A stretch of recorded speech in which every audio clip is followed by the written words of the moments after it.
Hi, my name is Justin, aka Ghost Reader, and today I'm going to be doing a book review, and that is a review of the book The Dead Are Rising, The Life of Malcolm X by Les Payne and Tamara Payne.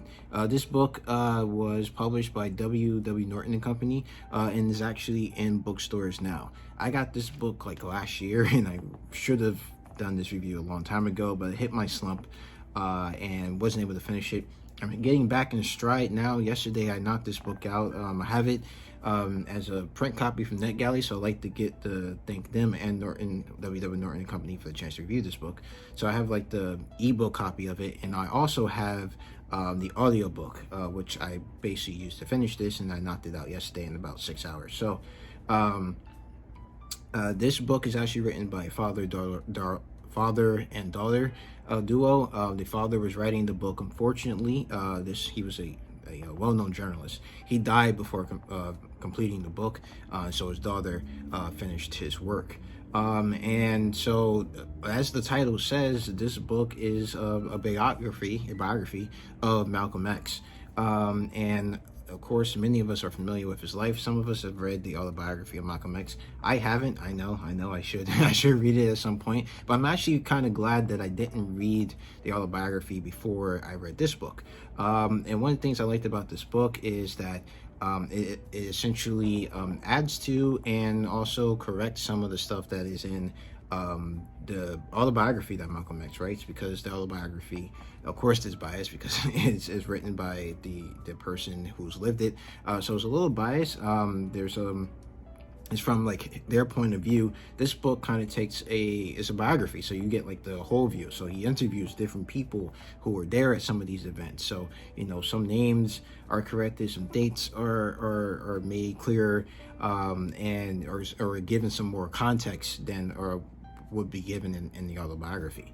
And I thought that this was really good. You get to hear like from his brothers and sisters. His brothers, I think it's mostly his brothers. I don't remember if his sister gave like a quote for this. I'm not sure if she was alive at the time this was all being gathered together, but I do remember his brothers were featured in this book. Some friends of his when he was in Harlem, running around as like a small-time criminal in Harlem. And then other people who were in the Nation of Islam, and then after he broke away. So you get like this good overall view of his life from people who knew him and were there at these events.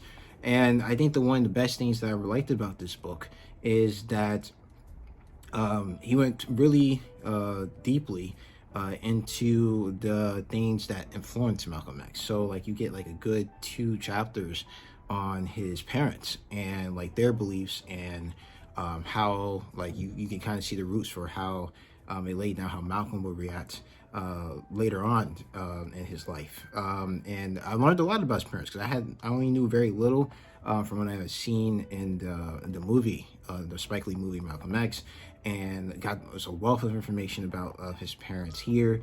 Learning about like his days in Michigan before he went to Harlem, the East Coast. He was both in Harlem and in Boston. I was in Boston first, and then went down. Did a lot of in between time between Harlem and Boston. Learning about like the petty crimes that he was committing, and then like his conversion to the Nation of Islam, and the author spends like a good like chapter or so on the Nation of Islam, like its origins, and how it started. I didn't know that it had roots in another black Muslim organization called, I think, the Moorish Science Temple, I believe. I forget the exact name now, but it's something like along to the Moorish Science Temple, I think. And there's roots in that, and then this smaller group broke off and later became the Nation of Islam. And going through all his experience with the Nation of Islam, he spends a good chapter talking about his meeting with the Klan, the Ku Klux Klan, and his context for that. There were some good chuckles, kind of about in some of the things that happened in that meeting. The one where they actually offered the Nation of Islam to become like partners with them, and Malcolm X is like, well, we want white robes then in that case. And the guy's just like, he doesn't take it as being tongue-in-cheek. He takes them as being serious and said, we'll give you purple ones.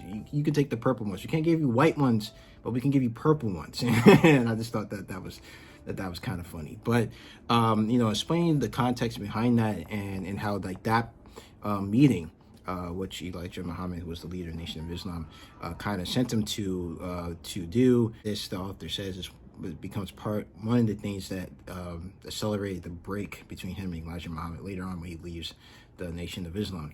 And then, of course, his assassination, which is a big thing, one of the biggest political crimes in American history.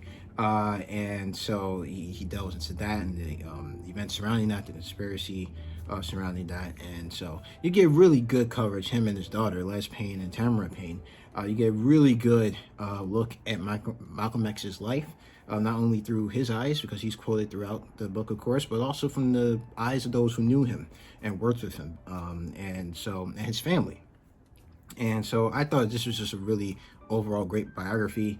I enjoyed reading it. And if I had to give this a star rating, I will give it a 5 stars out of 5 stars. I really enjoyed it. I learned a lot about it. For me, that's like one of my biggest criteria for giving a history book a high rating, is that I learned a lot from it, and that is also presented in a way that is easy for the reader to understand and is accessible. This, of course, is a biography it's a biography, but it's about a historical figure. So, yep, that's going to be it for this video. Let me know how your February reads are going. Let me know how this review was. You can let me know down in the comment sections below. If you like this video, please hit the like button. If you want to see more videos from me, please subscribe. You can follow me on Twitter at GhostReads28, on Instagram at Justin the Ghost Reader, and also on Goodreads. The link to that is down in the description box below. So as always, keep reading, and Black Lives Matter.